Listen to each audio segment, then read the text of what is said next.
سورہ بقرہ کی آیت نمبر 75 سے 82 تک.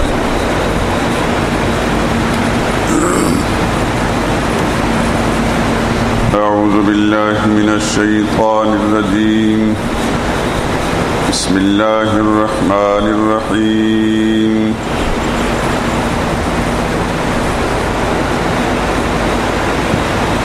أفتطمعون أن يؤمنوا لكم وقد كان فريق منهم يسمعون كلام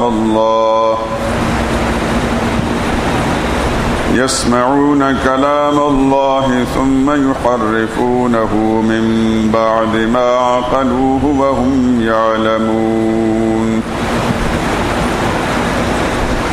وَإِذَا لَقُوا الَّذِينَ آمَنُوا قَالُوا آمَنَّا وَإِذَا خَلَا بَعْضُهُمْ إِلَى بَعْضٍ قَالُوا أَتُحَدِّثُونَهُم بِمَا فَتَحَ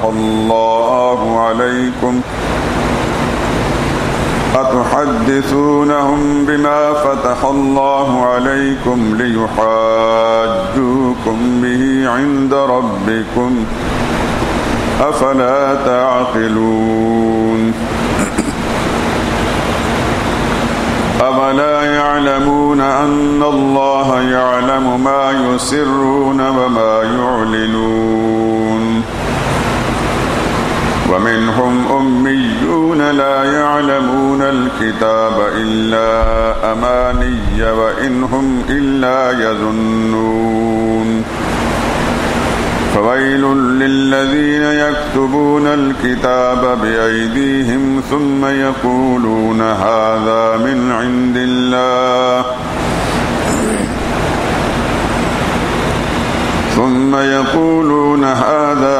عند الله ليشتروا به ثمنا قليلا فويل لهم مما كتبت أيديهم وويل لهم مما يكسبون.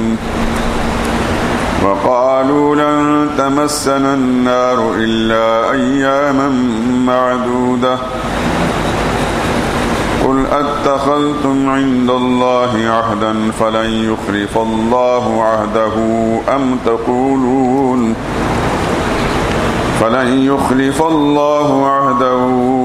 أم تقولون على الله ما لا تعلمون. بلى من كسب سيئة وأحاطت به خطيئته فأولئك أصحاب النار هم فيها خالدون. والذين آمنوا وعملوا الصالحات أولئك أصحاب الجنة هم فيها خالدون.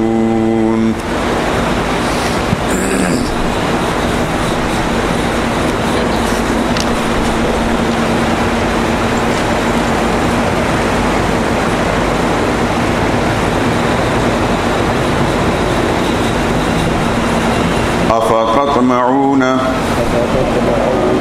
اب کیا تم اے مسلمانوں توقع رکھتے ہو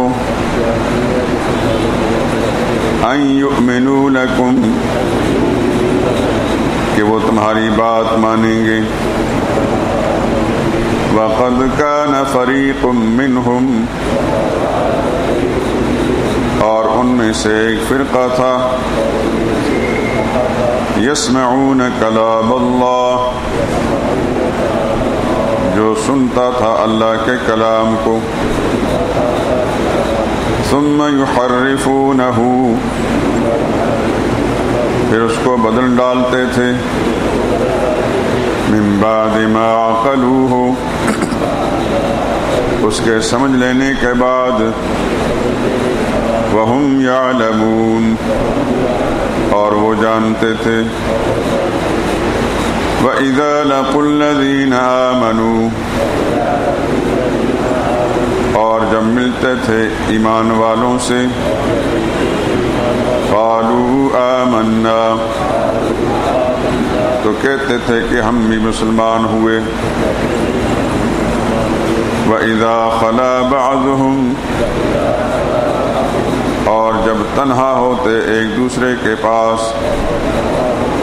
الی بعض دوسرے لوگوں کے پاس، قالوا تو کہتے، اتحدثونہم کیا تم کہہ دیتے ہو ان سے وہ بات، فتح اللہ علیکم جو اللہ نے تم پر ظاہر کر دی ہے، لیحاجوکم بہ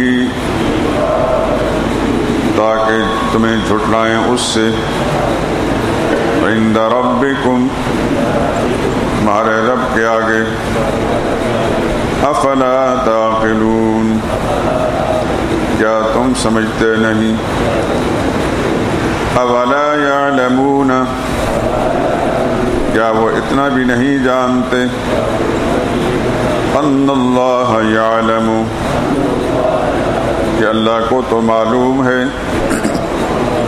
ما یسرون جو کچھ چھپاتے ہیں، وما یعلنون اور جو کچھ ظاہر کرتے ہیں، ومنہم امیون اور کچھ تو ان میں سے ان پڑھ ہیں،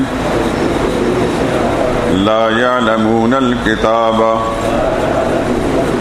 جو کتاب کی خبر نہیں رکھتے،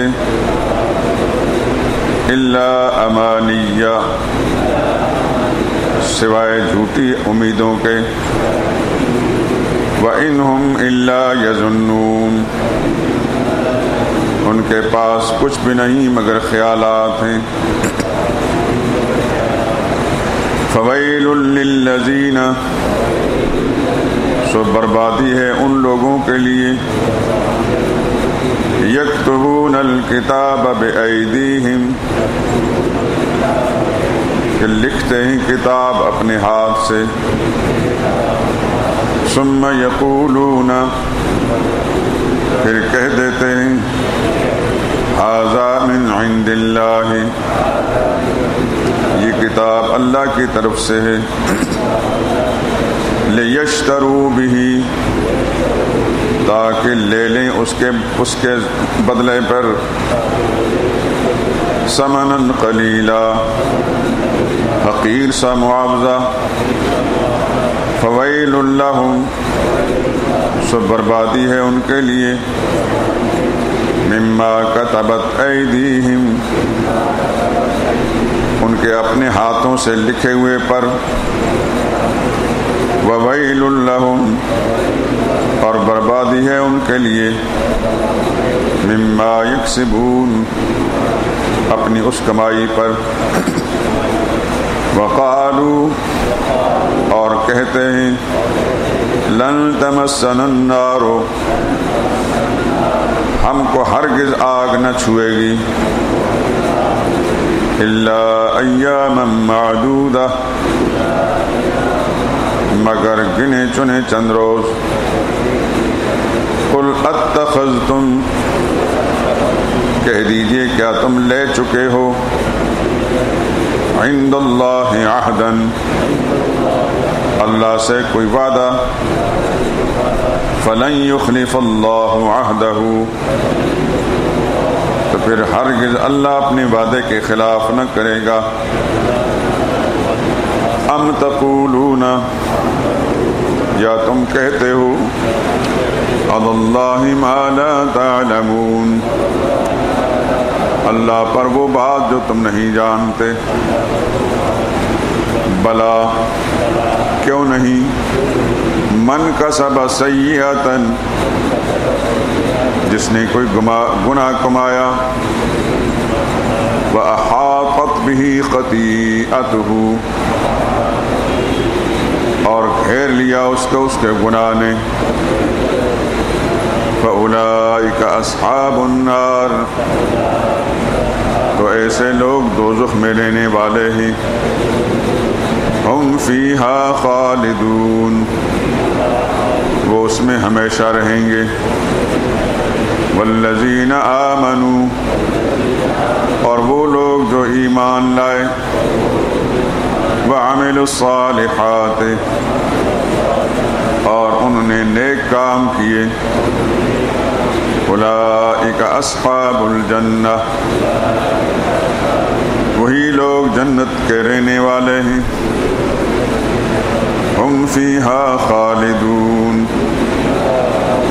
اور وہ اسی میں ہمیشہ رہیں گے۔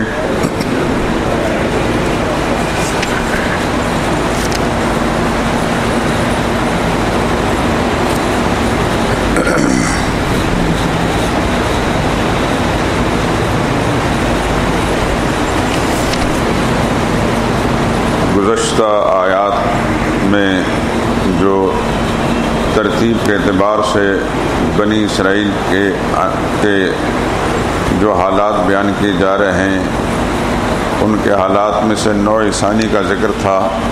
اس میں یہود کے آباء و اجداد کی مختلف خباثتوں کا ذکر آپ نے پڑھا۔ اب اس نوع ثانی کے تکملے کے طور پر، تتمے کے طور پر، آخر میں بنی اسرائیل کی 5 مختلف جماعتوں کا ذکر کیا گیا اور 5 جماعتوں کے حالات بیان ہوئے۔ ان میں سے پہلی جماعت ان کے مولویوں پیروں کی تھی جو دین کے سخت دشمن تھے۔ دوسری جماعت ان کے منافقین کی تھی۔ تیسری جماعت ان کے ان پڑھ مریدوں کی تھی۔ چوتھی جماعت ان محرفین کی تھی جو اپنے ہاتھ سے کتاب لکھ کر اللہ کے ذمہ لگا دیتے، اور 5ویں جماعت ان کے وہ لوگ تھے جس طرح آپ یوں کہہ سکتے ہیں صاحبزادگان، جو بڑی لمبی چوڑی امیدیں رکھنے والے اور ان کی بنیاد پر لوگوں گمراہ کرنے والے۔ تفصیل آگے آئے گی۔ افتطمعون ان یؤمنوا لکم، رسول اللہ صلی اللہ علیہ وسلم اور آپ کے زمانے کے اہل ایمان کو، مسلمانوں کو مخاطب کر کے فرمایا جا رہا ہے، مسلمانوں، ان یہود کے اور بنی اسرائیل کے یہ سارے حالات سن لینے کے بعد اب بھی تم امید رکھتے ہو، توقع رکھتے ہو، طمع رکھتے ہو۔ تطمعون، طمع کا لفظ اسی سے بنا جس کا معنی امید، توقع۔ ابھی بھی تمہیں طمع ہے، توقع ہے، امید ہے، ان یؤمنوا لکم، کہ یہ بنی اسرائیل، یہ یہودی آپ کی بات مان لیں گے۔ وقد کان فریق منہم یسمعون کلام اللہ، حالانکہ ان میں سے ایک فرقہ، ایک طبقہ ایسا بھی رہا جو اللہ کے کلام کو سنتے تھے۔ کلام سے مراد یہاں تورات ہے۔ تورات کو سنتے تھے، ثم یحرفونہ، پھر اس کو بدل ڈالتے تھے، تحریف کر دیتے تھے، من بعد ما عقلوہ، جان بوجھ کر، وہم یعلمون، وہ جانتے تھے۔ مراد میں وہ ان کے مولوی اور پیر تورات کے اندر توحید کی بات سنی تو اس کو اس انداز کا رنگ دیا کہ اس کی حقیقت ہی بدل ڈالی۔ تورات کے اندر نبی آخر الزمان حضرت محمد مصطفیٰ صلی اللہ علیہ وسلم کے حالات اور آپ کے صفات پڑھتے اور ان کو تحریف کر ڈالتے، اس کے اپنے ان پڑھ اور جاہل عقیدت مندوں اور مریدوں کے سامنے اس کا معنی کچھ سے کچھ کر دیتے۔ یہ یہودیوں کے جو احبار و رہبان، احبار سے مراد ان کے مولوی ہیں، رہبان سے مراد ان کے پیر ہیں، مشائخ، جسے معنی حال میں آپ کے تو علماء و مشائخ، ان کے احبار و رہبان۔ قرآن کریم میں آگے 10ویں پارے میں آئے گا، ان کثیرا من الاحبار والرہبان، بہت سارے مولوی اور پیر، لیاکلون اموال الناس بالباطل، لوگوں کے مال ناحق طریقے سے کھاتے ہیں، ویصدون عن سبیل اللہ، اور اللہ کی راستے سے لوگوں کو گمراہ کرتے ہیں، صحیح راستے پر چلنے سے روکتے ہیں۔ ظاہر بات ہے کہ وہ جو جھوٹا مال، غلط مال اکٹھا کرتے ہیں، وہ اس باطل قسم کے خیالات اور نظریات کو پھیلا کر کرتے ہیں۔ تو ایسے لوگوں کے حالات قرآن کریم میں بیان ہوئے کہ بہت سارے مولوی پیر ایسے ہیں جو لوگوں کے ناحق مال کھاتے ہیں اور اس کے بدلے میں لوگوں کو غلط مسئلے بتاتے ہیں اور اس کی مثال آپ اپنے زمانے کے اندر کچھ نہ کچھ دیکھ ہی سکتے ہیں. آپ خود اندازہ کر لیجئے کہ محمد رسول اللہ صلی اللہ علیہ وسلم کا کلمہ پڑھنے والے اور قرآن کریم کے ماننے کے دعوے دار بھی اس قسم کی حرکتیں کرتے ہیں تو کیا حالات ہوگا ان یہودیوں کا، ان کے احبار و رہبان کا. انہوں نے سارا دین و مذہب ہی تباہ برباد کر کے رکھ دیا. تو انہی کے بارے میں، ان کے مولوی پیروں کے بارے میں کہا جا رہا ہے کہ ان میں سے ایک فرقہ ایسا ہے احبار و رہبان کا، اللہ کے کلام کو سنتا ہے اور اس میں تحریف کہتے ہیں بدل ڈالنے کو. بدل ڈالنا دو طرح کا ہوتا ہے، ایک معنی بدل ڈالنا اور دوسرا اس کے الفاظ ہی کو بدل ڈالنا. یہودیوں میں یہ دونوں بیماریاں تھیں. تورات کے الفاظ کو بھی بدلا انہوں نے اور معنی میں بھی خرابی کی. اس زمانے کے جو مولوی پیر ہیں گمراہ، میں علماء حق کی بات نہیں کر رہا، یہ قرآن کے الفاظ کو بدل نہیں سکتے کہ اللہ نے اس کی حفاظت ذمہ داری لی، لیکن معنی میں تبدیل کرنے میں کوئی کسر اور کمی اس زمانے کے یہودیوں سے کم نہیں ہے. آپ حضرات کو اللہ تعالیٰ کبھی ان سے لوگوں سے واسطہ نہ ڈالے، اللہ آپ کو اور آپ کی نسلوں کو بھی محفوظ رکھے. لیکن حقیقت یہ ہے کہ ہم لوگ چونکہ اس میدان کے اندر کام کرتے ہیں، جس طرح آپ جانتے ہیں کہ ایک کھلاڑی دوسرے کھلاڑی کو جانتا ہے، ایک پہلوان دوسرے پہلوان کو جانتا ہے، تو ہم دین کے طالب علم ہیں، ہم ان کی کتابیں پڑھتے پڑھاتے ہیں، ان کی باتیں سنتے ہیں، اس پر غور کرتے ہیں، تو اسے ہمیں اندازہ ہو جاتا ہے کہ کس قدر تحریف کرتے ہیں. میں آ کے کچھ مثال آپ کے سامنے عرض کروں گا انشاءاللہ.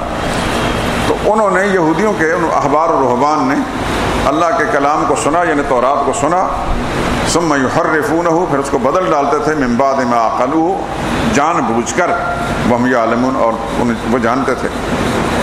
یہ ایک فرقہ ہے ان کا.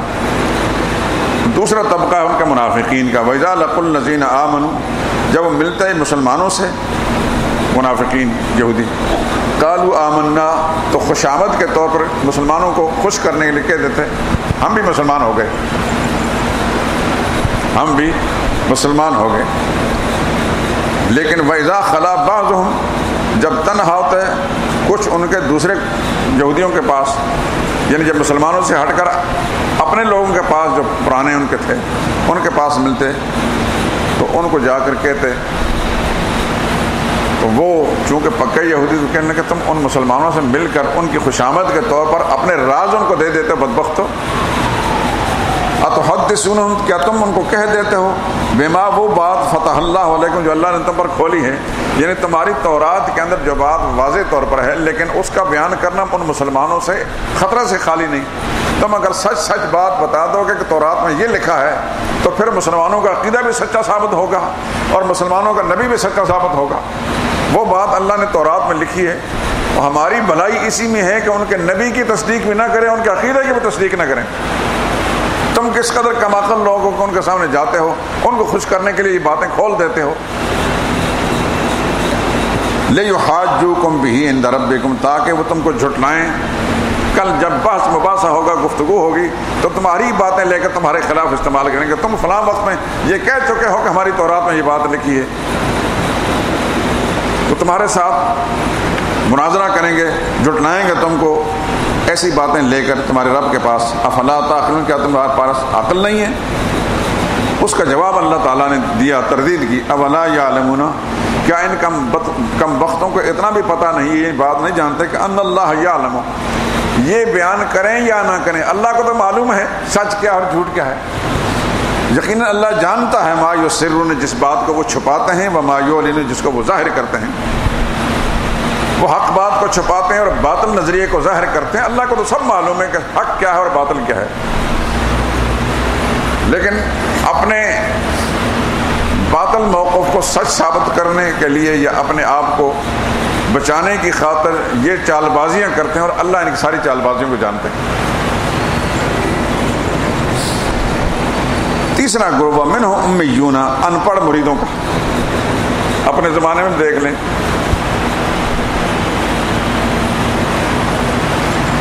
یہ شعور، علم، یہ اللہ کی بڑی مہربانی ہے. کسی کو اللہ تعالیٰ سلیم الفطرت، عقل سلیمہ عطا فرما دیں اور دین کی سمجھ عطا کر دیں، یہ اللہ کا بڑا انعام ہے.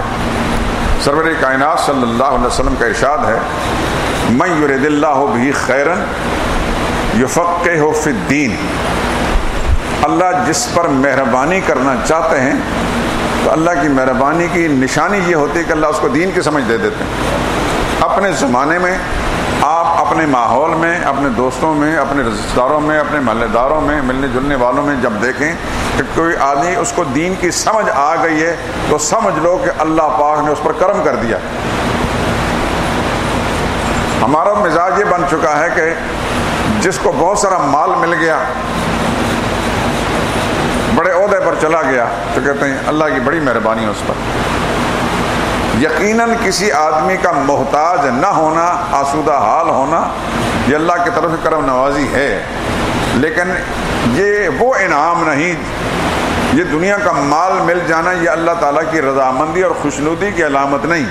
بس یوں کہہ لیجئے کہ اللہ نے اس کو دست نگر اور کسی کا محتاج نہیں بنایا، یہ اللہ کی مہربانی ہے۔ لیکن حقیقی مہربانی وہ ہے کہ جب اللہ اس کو دین کی سمجھ دے دیتے ہیں، کیونکہ اگر دنیا کا مال مل جانا یہی حقیقی مہربانی ہوتی تو کوئی نبی نادار مفلس نہ ہوتا، ہر نبی سب سے بڑا دولت مند ہوتا، ہر نبی بادشاہ ہوتا، صاحب اقتدار ہوتا۔ انبیاء کرام علیہ السلام کے اندر بڑے درویش نبی بھی گزرے ہیں، حضرت عیسیٰ علیہ السلام، حضرت زکریا علیہ السلام، حضرت یحییٰ علیہ السلام اور بہت سارے پیغمبر۔ آخری پیغمبر حضرت محمد مصطفیٰ صلی اللہ علیہ وسلم کی زندگی میں ساری شانیں ہیں۔ رسول اللہ صلی اللہ علیہ وسلم پر مفلسی اور ناداری بھی آئی ہے، اور رسول اللہ صلی اللہ علیہ وسلم پر کو جسم پر وہ لباس بھی دنیا نے دیکھا ہے کہ جو بڑے سلاطین اور بادشاہوں کے جسم پر نہیں دیکھا۔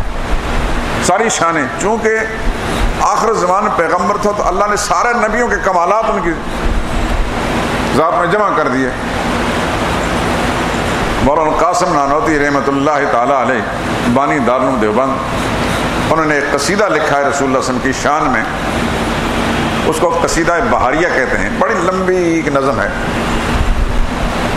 اس کا ایک شعر میں سناتا ہوں۔ وہ لکھتے ہیں، جہاں کے سارے کمالات ایک تجھ میں ہیں، رسول اللہ صلی اللہ علیہ وسلم کو مخاطب کر کے فرماتے ہیں، جہاں کے سارے کمالات ایک تجھ میں ہیں، تیرے کمال کسی میں نہیں مگر دو چار،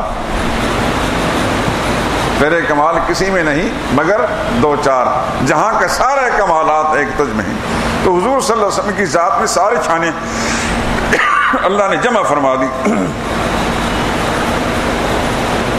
بادشاہت والی شان یہ الگ کہ وہ تمتراک، وہ کر و فر، وہ غرور و تکبر، اس کا اظہار رسول اللہ صلی اللہ علیہ وسلم کی ذات سے نہیں ہوا۔ لیکن بادشاہت کو یوں کہہ لیجئے، جب مکہ معظمہ فتح ہوا تو بڑے بڑے کفر کے صنادید، وہ سرغنیں جو ہے گردنیں جھکی ہوئی تھیں، رسول اللہ صلی اللہ علیہ وسلم کے سامنے کوئی اف کرنے کی مجال نہیں رکھتا تھا۔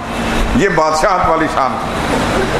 ایک وہ مظلومیت کا زمانہ کہ رسول اللہ صلی اللہ علیہ وسلم اسی مکہ معظمہ سے نکالے گئے، ٹھیک 8 سال کے بعد اللہ پاک نے اسی مکہ میں اس فاتحانہ شان سے رسول اللہ صلی اللہ علیہ وسلم کو پہنچایا کہ حضور صلی اللہ علیہ وسلم سامنے سب بے بسی کا مجسمہ اور تصویریں بنے ہوئے تھے، اور انتظار میں تھے کہ ابھی ہمارے بارے میں پتہ نہیں کیا فیصلہ ہوتا ہے، ہماری گردنیں اڑائی جاتی ہیں، یہاں کوئی اور فیصلہ ہوتا ہے۔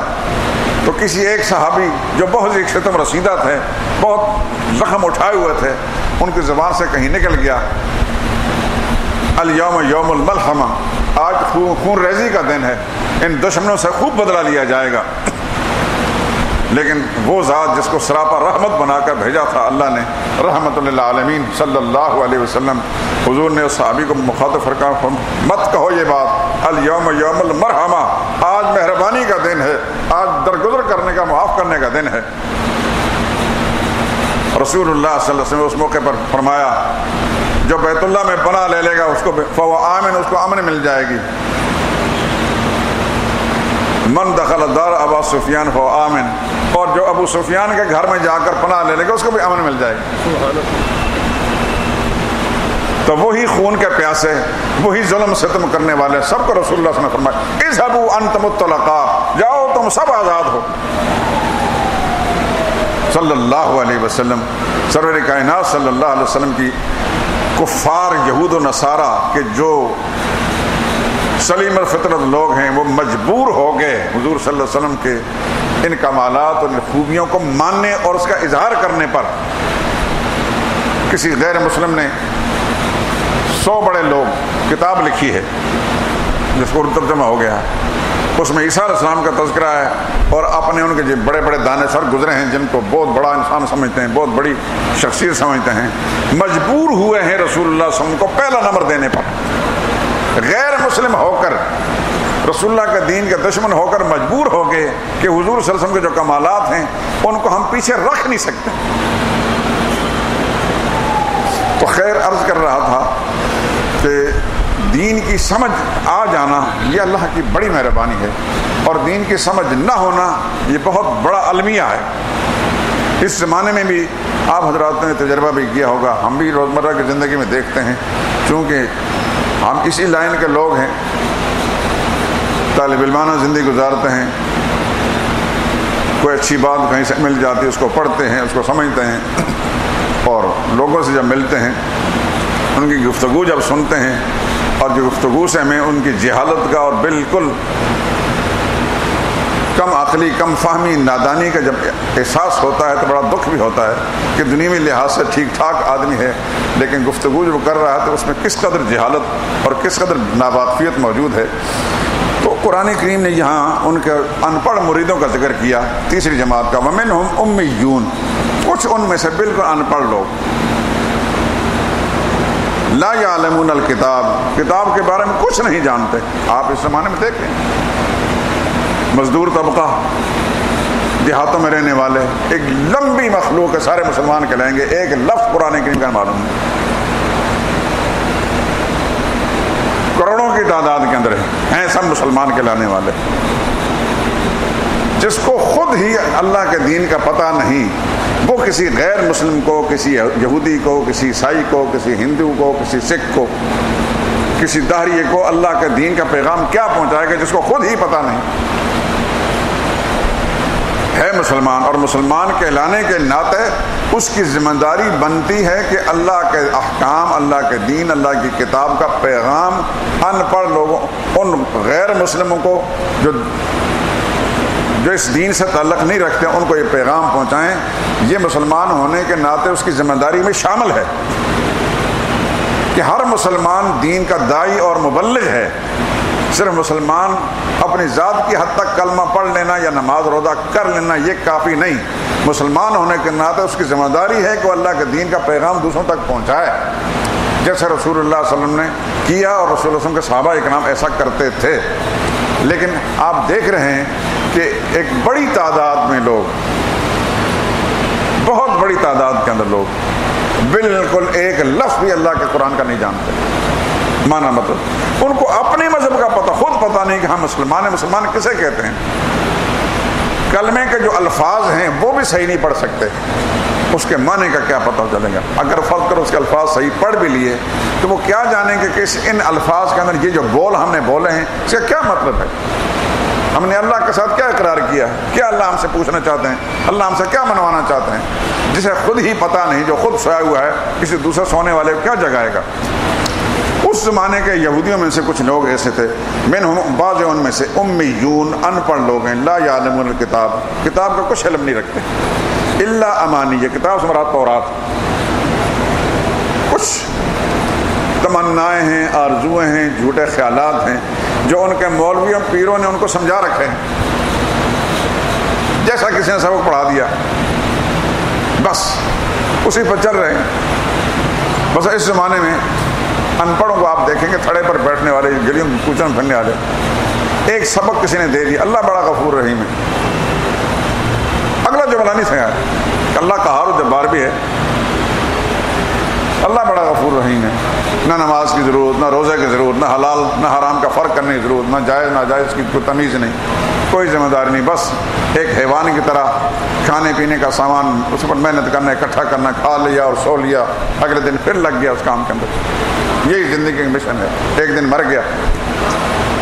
اللہ بڑا غفور رحیم ہے۔ ایک دوسرا سبق یہ بھی پڑھایا گیا ہے، بچوں کے لیے روٹی کا معنی بہت بڑی عبادت ہے، یہ بھی ایک، ہاں رزق حلال پتہ نہیں ہوتا کہ نہیں ہوتا، بٹ روٹی کمانا بڑی عبادت ہے، یہ بھی کسی نے سبق پڑھا دیا، وہ خوب یاد ہے۔ کسی اردو کے شاعر نے کہا، فکر روزی میں خدا کو بھول بیٹھے ہیں یہ لوگ، فکر روزی میں خدا کو بھول بیٹھے ہیں یہ لوگ. رزق کا خیال ہے، رازق کا خیال ہی نہیں. یہ احساس بھی نہیں کہ جس کی زمین پر ہم چل رہے ہیں، جس نے ہمیں یہ وجود دیا ہے، جس نے ہمیں یہ صحت دی ہے، وہ بھی کوئی ذات ہے، اس کے بھی کوئی مطالبے ہیں ہم سے. ہم نہ ہوتے تو کیا ہوتا، ہم اگر آئے ہیں تو کیا ذمہ داری ہمارا، کچھ پتہ نہیں. اللہ مانیہ، کچھ آرزویں ہیں، کچھ خیالات ہیں. وَإِنْهُمْ إِلَّا يَظُنُّونَ، مگر ان کو کچھ خیالات ہیں. فَوَيْلٌ لِّلَّذِينَ يَكْتُبُونَ الْكِتَابَ. میں اکثر کہا کرتا ہوں صاحب زیادہ نہیں، سگ زیادہ ہیں. یہ سگ زیادہ ہیں. سید اللہ شاہ بخاری رحمۃ اللہ تعالی علیہ ایک بڑا نام تھا اس بر صغیر کے اندر. خدا کی کروڑ ہا رحمت نازل ہو ان پر. وہ چاہتے تو سونے چاندی کی اینٹوں والے محلات بنا کر رہ سکتے تھے. کرائے کے ایک مکان کے اندر زندگی کے آخری سانس میں گزارے اور اسی کے اندر جنازہ نکلا.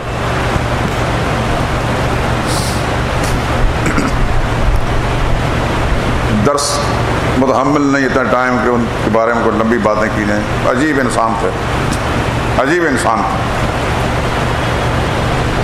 ایک جگہ پاکستان بننے سے پہلے کی بات ہے، کہیں ان کا بیان تھا. یہ تو آپ نے سنا ہوگا، آپ حضرات میں سے شاید دیکھا کسی نہیں ہوگا، کیونکہ چند ایک بزرگوں کو چھوڑ کر سب میری عمر کے ہیں یا مجھ سے بھی چھوٹے ہیں. میں نے نہیں دیکھا شاہ صاحب کو، تو آپ نے بھی نہیں دیکھا ہوگا. 14 گھنٹے تقریر کرنے والا انسان. اس بر صغیر میں آج تک ماں نے ایسا خطیب نہیں جانا. عطا اللہ شاہ بخاری کے بعد اب تک ایسا خطیب نہیں پیدا ہوا.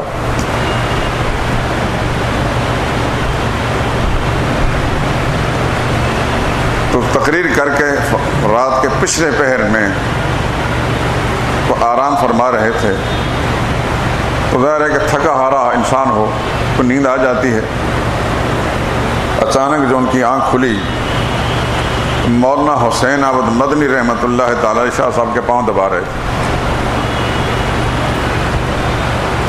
تو شاہ صاحب ایک دن گھبرا کر اٹھے. کتنا بڑا ولی اللہ انسان شیخ الاسلام حضرت مدنی. وہ حضرت مدنی جو بڑے بزرگ تھے، شاہ صاحب عمر میں ان سے چھوٹے تھے، لیکن ولی گلا ولی میں شناسے. حضرت مدنی جانتے تھے کہ عطا اللہ شاہ بخاری کیا ہے.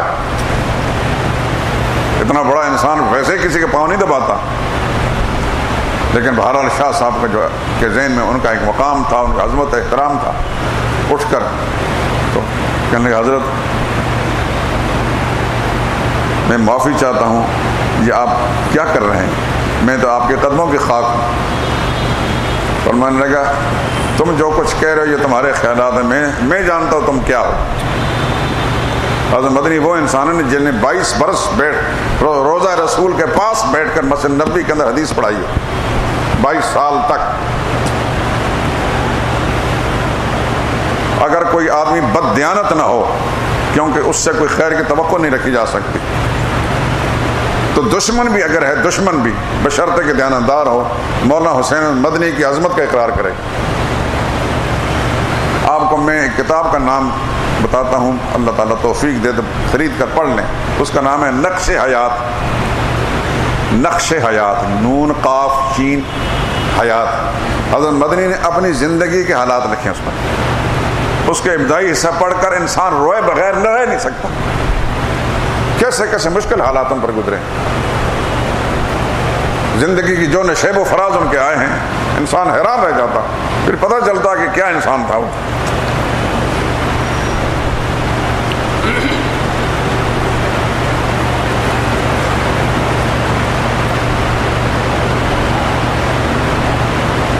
تو یہ شاہ صاحب کی بات کر رہا تھا کہ شاہ صاحب سے ایک دفعہ پوچھا کسی آدمی نے، ان کے بڑے بیٹے سید تعلمن، میں نے ان کو دیکھا ہے، ان کا بیان بھی سنا ہے. ایک سمندر تھا علم کا.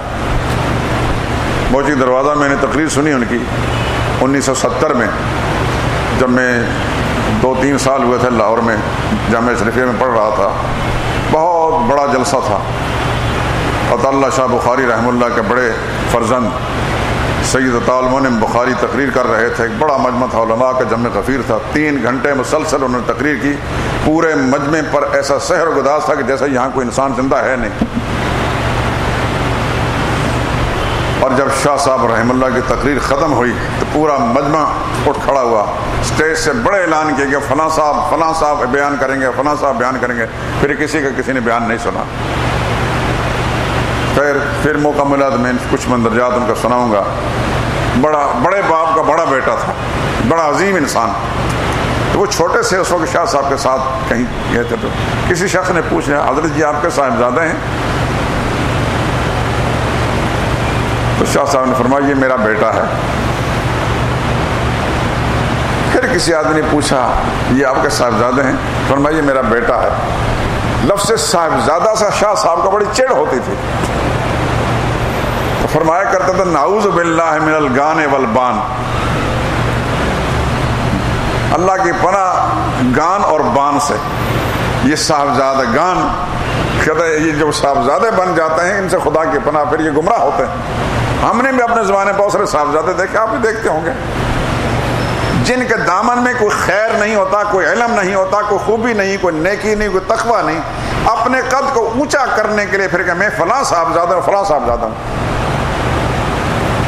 اگر باپ بڑا آدمی تھا تو بڑے آدمی کے گھر میں پیدا ہو جانے سے خود بڑا نہیں بن جاتا انسان، جب تک اس کے اندر کوئی خوبیاں نہ آ جائیں۔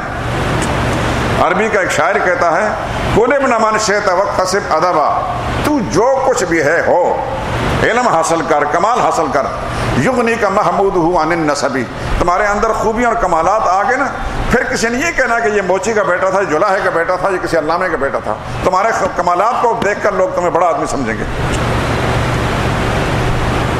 لیس الفتى من ان الفتى من یقول ہاں انا ذا، جوان مرد وہ ہے جو اپنے آپ کو پیش کرتا ہے کہ مجھے دیکھو بھائی۔ لیس الفتى من یقول کان ابی، وہ جوان مرد نہیں کہ اپنے باپ دادا کا نام لے کے اس پر فخر کرے کہ میرا باپ ایسا تھا، میرا دادا ایسا تھا۔ باپ جو تھا دادا ایسا تھا، تو خود بتا تو کیا ہے۔ جن کے دامن میں نہ علم ہوتا ہے، نہ تقوی، نہ نیکی، نہ بزرگی، نہ پارسائی، پھر وہ اپنے قد کو اونچا کرنے کے لیے ہم صاحبزادگان ہیں۔ شاہ صاحب فرماتے ہیں ان گان اور بان سے خدا کی پناہ چاہتا ہوں۔ تو ایسے صاحبزادگان کہتے تھے لن تمسن النار، ہم تو بخشے بخشائے لوگ ہیں، ہمیں تو آگ نہیں چھوئے گی الا ایاما معدودہ، معدود چند گنے چند روز۔ آگے سورہ مائدہ میں آپ پڑھیں گے انشاءاللہ، وہاں آیت ہے نحن ابناء اللہ واحباہ، ہم خدا کے بیٹے ہیں اور خدا کے پیارے ہیں۔ یعنی یہ گھمنڈ تھا یہود و نصارہ کے بعض لوگوں کو کہ ہم اللہ کی نسل میں سے، اللہ کی اولاد ہیں، اللہ کے پیارے لوگ ہیں۔ اللہ اپنے بیٹوں کو کبھی سزا دے گا؟ اللہ اپنے پیاروں کو کبھی عذاب دے گا؟ ہرگز نہیں۔ کبھی کہتے لن تمسن النار الا ایاما معدودہ، جیسا یہاں ہے، ہمیں آگ نہیں چھوئے گی، اگر ہمارے کسی گناہ کے سبب سے کوئی ہم پر مواخذہ ہوا بھی تو چند روز کے لیے ہوگا۔ تو اس طرح اپنے جاہل مریدوں کو کہتے کہ ہمارے ہاتھ میں ہاتھ دے دو تمہارا بیڑا بھی پار ہو جائے گا۔ جیسے اس زمانے میں ہمیں خود اپنی آنکھوں سے دیکھنے اور سننے کا موقع ملا کہ میرا فلاں گدی کے ساتھ تعلق ہے، اور گدی نشینوں نے مال بٹورنے اور جاہل مریدوں سے نذرانے شکرانے اکٹھے کرنے کی خاطر ان کو یہ سبق پڑھا رکھا ہے کہ ہمارے ہاتھ میں ہاتھ دے دو، ہمارے مرید بن جاؤ، تمہیں نہ نماز کی ضرورت ہے، نہ روزے کی ضرورت ہے، نہ کچھ بھی ضرورت نہیں، تم سیدھے جنت میں چلے جاؤ گے۔ اور پھر وہ جاہل مرید کہتے ہیں یہ نمازی دیکھتے رہ جائیں گے، ہم سیدھے جنت میں جائیں گے، فلاں حضرت کے ساتھ میں ہمارا تعلق ہے، فلاں حضرت کے ہاتھ میں ہاتھ دے رکھا ہم نے۔ ان گدی نشینوں نے یہ جو سبق پڑھا رکھا ہے یہ بالکل ٹھیک اسی طرح ہے جو اس زمانے کے صاحبزادگان یہودی کہتے تھے کہ ہمیں تو آگ چند روز کے لیے چھو سکتی ہے، اس کے سوا نہیں۔ اللہ نے تردید کرتے ہوئے فرمایا قل اتخذتم عند اللہ عہدا، میرے نبی ان سے پوچھئے کیا اللہ کے ساتھ تم نے کوئی ایسا معاہدہ کر رکھا ہے؟ اللہ نے تم کو ایسا کوئی یقین دہانی کر رکھی ہے کہ تم کو دوزخ میں نہیں بھیجوں گا، تم جتنی بدماشیاں میں کرو، جتنی بھی حرام کاریاں کرو۔ اگر اللہ نے کوئی وعدہ کیا تو یقین اللہ پھر اپنے وعدے خلاف نہیں کرے گا۔ ام تقولون علی اللہ ما لا تعلمون، یا اللہ کے ذمہ وہ بات جھوٹی لگا رہے جو تم جانتے ہی نہیں۔ بلا کیوں نہیں، اب تردید ہے اس کی، ضرور ہوگا، من کسب سیئۃ، جس نے بھی گناہ کمایا، برا کام کیا، وَأَحَاطَتْ بِهِ خَطِیئَتُهُ، اور اسے گناہ اس کو گھیر لیا، شرک کیا، بدعات کیے، ناجائز کام کیے، لوگوں گمراہ کیا، پیغمبر کی صفات کو چھپایا، نبیوں کے حکم عدولی کی، فَأُولَٰئِکَ أَصْحَابُ النَّارِ، وہی دوزخ والے ہیں، ہم فیہا خالدون، اور میں وہ ہمیشہ رہیں گے۔ مقابلے میں فرما بالذین، آپ نے یہ بشارت ہے وہ لوگ جو ایمان لائے نبی پر، نبی کے فیصلوں پر، نبی پر نازل ہونے والی کتاب پر ایمان لائے، وعملوا الصالحات، اچھے کام کیے۔ یاد رکھیں اچھے کام جہاں بھی قرآن کریم میں عامل الصالحات، اس سے مراد وہ کام ہے جو رسول اللہ صلی اللہ علیہ وسلم کی سنت کے مطابق کام ہے۔ ہر وہ کام جو نبی کے سنت کے مطابق ہوگا، نبی کے طریقے کے مطابق ہوگا، اسی پر عمل صالح کا اطلاق کیا جا سکتا ہے۔ میں نماز پڑھوں لیکن نبی کے سنت کے خلاف پڑھوں گا، ساری رات نماز پڑھتا رہوں گا، میری نماز میرے منہ پر ماری جائے گی۔ 2 رکعت نماز اگر سنت کے مطابق ہوگی وہ اکاؤنٹ میں جمع ہو جائے گی میرے ریکارڈ میں، لیکن 100 رکعتیں پڑھی جائیں لیکن سنت کے خلاف پڑھی جائیں، اس کی کوئی حیثیت نہیں۔ علی حاضر قیاس، روزہ ہے، حج ہے، زکوٰۃ ہے، صدقات ہیں، خیرات ہیں، قربانی ہے، طواف ہے، جو کام بھی ہے سنت سے ہٹ کر کیا جائے گا اس میں کوئی خیر بھی نہیں ہے۔ تو اللہ فرماتے ہیں جو لوگ ایمان لائے، یعنی اللہ کی توحید کو مان لیا، نبی پر نازل ہونے کتاب کا اقرار کر لیا، وعملوا الصالحات، اور نبی کی ہدایت کے مطابق، نبی کی سنت کے مطابق انہوں نے اچھے کام کیے، اولئک اصحاب الجنہ، ایسے لوگ جنت والے ہیں، ہم فیہا خالدون، وہ جنتوں میں ہمیشہ رہیں گے۔ اللہ سے دعا کیا کریں ایسی آیتیں پڑھ کے، یا اللہ ہمیں بھی ان میں شامل فرما۔ سبحانک اللہم و بحمدک، اشہد ان لا الہ الا انت، استغفرک۔